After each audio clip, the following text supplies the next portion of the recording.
جهنم یعنی زندگی تو ایران به نام اسلام، دنیامون شده ویران. جوونیمو مرد مثل خود کیان، حالمون بد شده مثل حال ایران.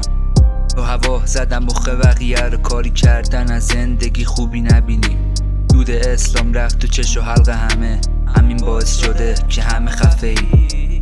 مردم لای فانتزیام، جوونا داد میزنن عشقم ایران. نمیدونه نابود شده عشقش زیاد، بعضیام که با عشق میرن از ایران.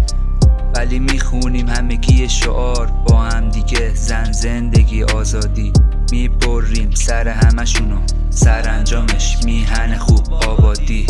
ایران یعنی جنگ آزادی، یعنی گنج آبادی، یعنی همه توی مرگ و ادامی، یعنی همه گیریم توی رنج آزاری، یعنی همه تحت فشاریم، صبح با گرس و شب با سیگاریم. از این دنیا که خیری ندیدیم، بذر خوب بودن تو این دنیا میکاریم.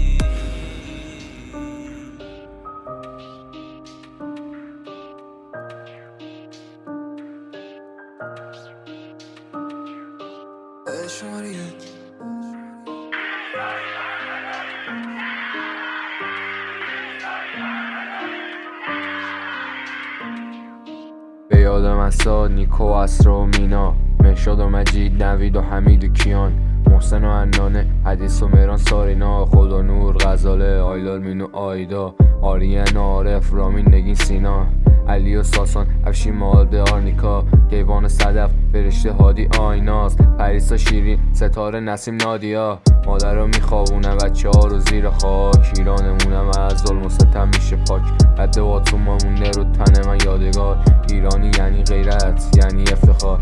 ادامه میدیم و میکنیم با هم پافشاری تا برسیم به چیزی که حق بمونه، آزادی. مینویسیم شعار آزادی رو در و دیوار، میجنگیم تا آخرین قطره خون برای ایران میاد سمت. گلوله جنگی اشکاور، نیازی اشک اومده قطعی. تیر و باتوم تو بزن به من، با ایمانم میجنگم، حرفینی میجنگم تا وقتی که توان دارم.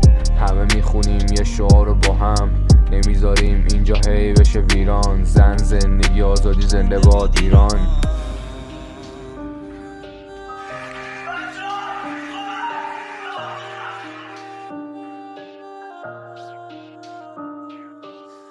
شماری